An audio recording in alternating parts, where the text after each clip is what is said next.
All right, so what we have for today is adding and subtracting radicals, right? So in order to add or subtract radicals, it's like variables, where what you need is you need the inside of the radical to be the same in order to combine them. Well, all three of these have different numbers inside the radicals, right? But what we can do first is we can simplify all of them and then see what happens after we simplify. So I'm just going to simplify each of these radicals and then we'll see what happens.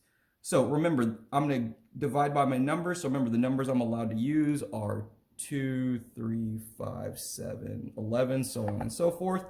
So we're going to work with the 50 first. So which one of these can go into 50? I see a 2, so that gives me 25, 5, 5, 5, 1. So I got a 2, a 5, and a 5. Here's my pair. So that means a 5 is going to come out. But what's already out there? There's already a 2. So what's that going to give me for the outside for this one? It's going to give me a 10.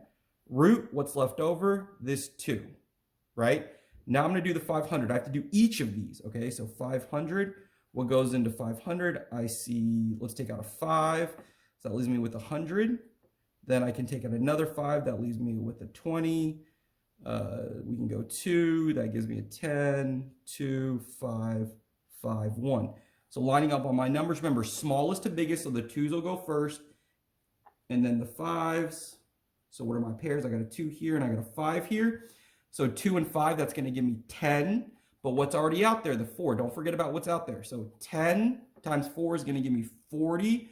Root, what's left over? 5. And then I'm just going to bring down that plus sign. Okay? Now, last one, I got to do the 125. You have to do all the radicals. Make sure you simplify all of them. So I got 5 here. That's going to give me 25, 5, 5, 5, 1. So I line up all my numbers, 5, 5, and 5. Here's my pair. There's a 5 here, right? But there's already a 6 here, so what's that going to give me? That's going to give me 30. Root, what's left over? I got a 5 left over, and then I'm going to bring down that minus sign. Now these look a little bit different, right? We're going to see which one of these can combine. So remember, in order to combine them, I need the insides to be the same, right? So this has a 2, this has a 5, this has a 5. So these are the two that I can combine. And you're just going to do it just like regular variables. So it's 40 minus 30. That gives me 10. And this root 5 stays the same. Don't change this. This stays the same. This guy didn't have anybody to play with, so he just comes on down. And that was a positive 10, so I'm going to put a plus sign there. And that's my answer for this one. So when adding and subtracting radicals, simplify all the radicals down and then see which one of these get to go together. And that's what we got for today. Let's go.